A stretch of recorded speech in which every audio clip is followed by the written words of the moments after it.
Now turns to Part 4. Part 4. You'll hear a lecture about Iron Age in Britain. First, you have some time to look at questions 31 to 40.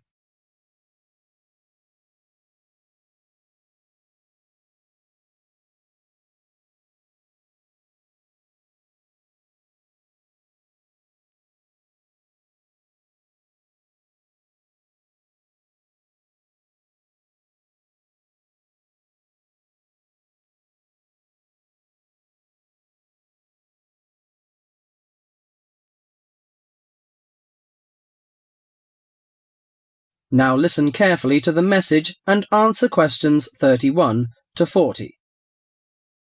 Good morning, ladies and gentlemen. Today I'm going to introduce to you a special age in Britain, the Iron Age. People at that time, you may be surprised to hear that, seem close to the men and women of today, because archaeologists discovered that they tried to vary their diet, improve their homes, and follow fashions. The period known as the Iron Age lasted in Britain for about 800 years, from 750 BC to 43 AD.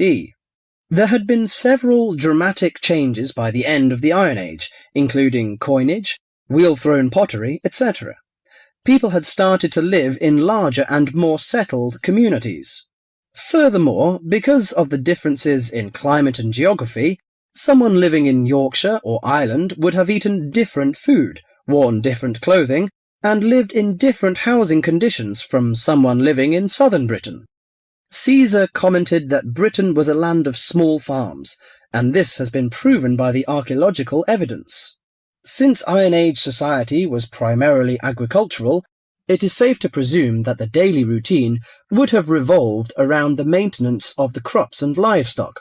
Small farmsteads were tended by and would have supported isolated communities of family or extended family size. They produced enough to live on and a little extra to exchange for commodities that the farmers were unable to provide for themselves.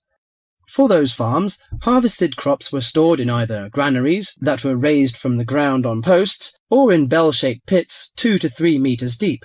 Some 4,500 of these storage pits have been found within the hill fort interior at Danebury in Hampshire, and if they were all used to store crops, this would have essentially made the site one large fortified granary. Although the archaeological evidence shows that cattle and sheep would have been the most common farm animals, it is known that pigs were also kept.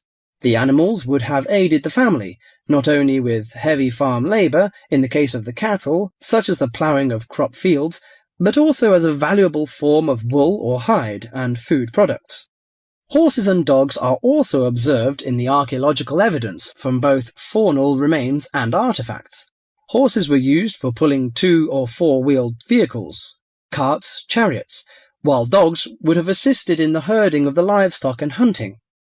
Besides agriculture and stock raising, the architecture in Iron Age is also worth mentioning. A very well-preserved settlement has been discovered at the site of Chislester in Cornwall. It was made up of individual houses of stone, with garden plots. In Wessex, the typical building on a settlement would have been the large round house. All of the domestic life would have occurred within this.